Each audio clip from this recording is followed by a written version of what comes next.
you are popularly called Iron Lady. Iron Lady because you are very active.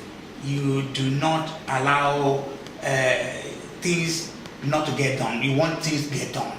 Now, tell our viewers, look at the camera and tell our viewers your full name, your area of occupation, and what do you do? My name is Funmi Aiyeola. Okay. Actually a criminologist, and also I'm a self-employed person. Okay. And also political activist. Okay. Women activist. Okay. And I believe so much in justice. Okay. I believe in human rights. I believe doing things in the right way.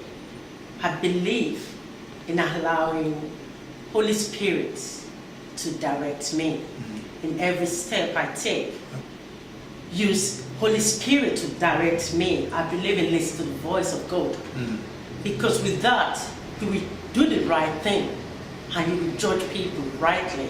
Because one of the things I realized about this world is if you're a bad person, people see you as a good person. I actually call it, if you're a good person, you are the enemy of the world. And that is why mainly Africa country is not moving forward. So, as for me, I believe in progress. Okay. So thank you for that initial introduction of yourself and what you believe in. Dame, if I say Dame, I think I feel more comfortable to say Dame. Dame Aiyeola, you're also popularly known as Iron Lady. Iron Lady, how did you come about that name? Where did you get that name from, and how long have you been called Iron Lady? Because I don't pay no nonsense. I don't take rubbish. I'm not an hypocrite. If you, my black is black, my white is white, and yes, people say she's too conservative. When something is rubbish, I will tell you this is rubbish. Do it right. When something is right, I said, people, I don't see the world. My life is not about what I want to gain. It's all about, as I said, progress. What you want to put into it? Yes. The service. If I don't have anything to offer, I pull back. But I will not pretend because of what I'm going to eat in it. For me as a person, is wrong. And what is wrong is wrong. And Nigeria as a country, I would say, since I'm involved in politics, I notice Nigerian politics in UK is something else. They started calling me Iron Lady in UK because they are hypocrites. They believe in ganging up against people. They believe they can call you and say, let's gang up against this person. If they see you, if they notice you're active, you are an enemy, they gang up. For me, I don't care. You 5 million can gang up against Funmi Aiyeola. I still remain to stand up in what I believe in. If something is wrong, they can call each other and say, let's say this thing is right. I'm like, Nigeria will never move forward if you people in United Kingdom can see something that is wrong as something that is, and call it right. How do you expect people in Nigeria to think? To do better. They can't because we supposed to be doing the right thing. We are more exposed, is that what you're saying? We are more exposed. We're more enlightened than they. And that's why, even if you notice, politics, APC, ACA and the politics, they're divided because they are all too much into I want appointments, I want to be the person that they will see first.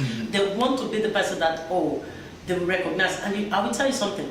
These people, I attack them because none of them can go to Nigeria to aspire. None of them has anything to offer. None of them are ready to put their money down. But they want to claim the glory that they didn't offer. And for me, because I said no, my no is my no. Okay. And my right is my right. But I will not just say because it's right. If you say to me, oh, Funmi, what do you think is this? I say, please explain it to me. I like to take correction. And I like I believe too much in people's view. To learn from others, yes. Yes, it's very important to learn. If I was looking at your background, and I see that you have funded a couple of charity organizations. Can you tell us one or two charity organizations that you are involved in? In United Kingdom, for example, in UK, yeah. I live in a countryside, in a rural area of the United Kingdom. And then when we first moved to the area, because there's no blacks there, so they don't really understand much about blacks. Okay. My children faced some few challenges, and a lot of people, so when the black moved in, they moved out because they can't stand it. So I felt, why do I have to pop in and pop out? For example, it's going to take me time to sell my house. I own my own property. So I decided to take it up for myself to campaign against it, which I did, against racism in the area. How did I? And I did it successfully. It wasn't easy, but I bring out all the leaders in the area, the police, the council, every organization. I put them together, and then it's now one of the best area. Wow. And you got all the support you needed. Yeah. Oh yeah, they really, and now is the way they think is really different, and then you can move freely. Even when they were choosing the youth council, they came to me, and my son was the vice chair of the youth council in the area. And then I also formed the Advancement of African Women. Okay.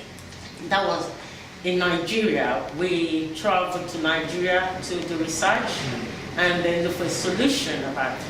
In 2009, 2010, we did Girls' Child, which is actually in the paper, Girls' Child and Prostitution. Why prostitution? Why women into prostitutes? For me, doing that research, I understand a lot of things, because you don't have to. This woman, it's because of lack. And the event is about Rauf Aregbesola UK chapter. Yeah. How are you connected? And also, very importantly, how do you come about this movement? When I started looking for a mentor in 2004, because I realized my potential in politics. During the time, I started looking into politicians, behavior, even going as far as not only political life, their private life as well. And in the process, I came to 2012. I came to the conclusion of choosing Ogbeni Rauf Aregbesola as my mentor, which I wrote him an application form.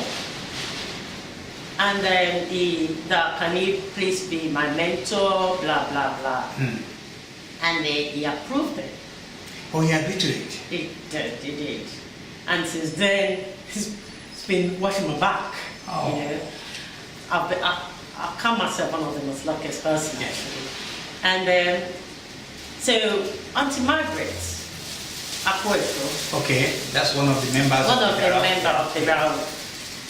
I met her first in ACN. Okay. And then she called me and said, "Oh, Ogbeni is your mentor. And I'm actually looking into forming a group for Ogbeni."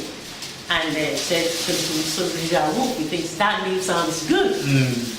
I saw the name online, on Facebook or something. Yeah. But I thought, let me start the Rauf as a UK chapter. Yeah. So then she started, but I think in the process she looked online, she found out maybe one person involved in Nigeria.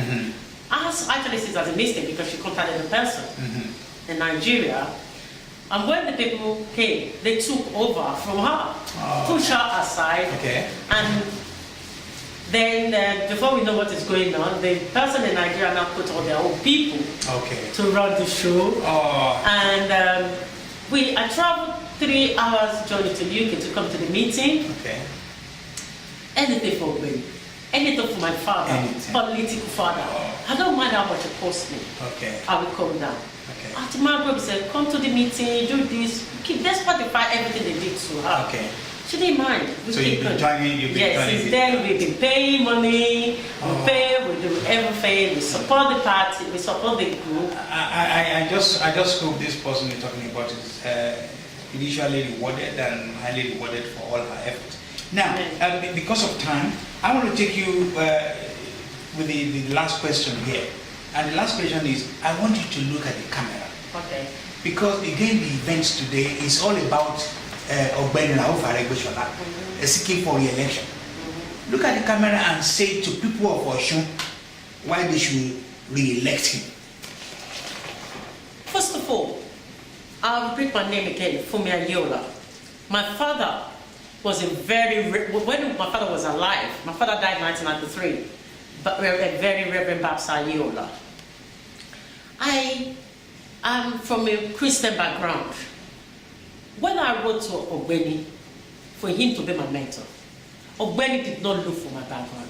He did not look into is she a Muslim or a Christian. All she can see is an individual person.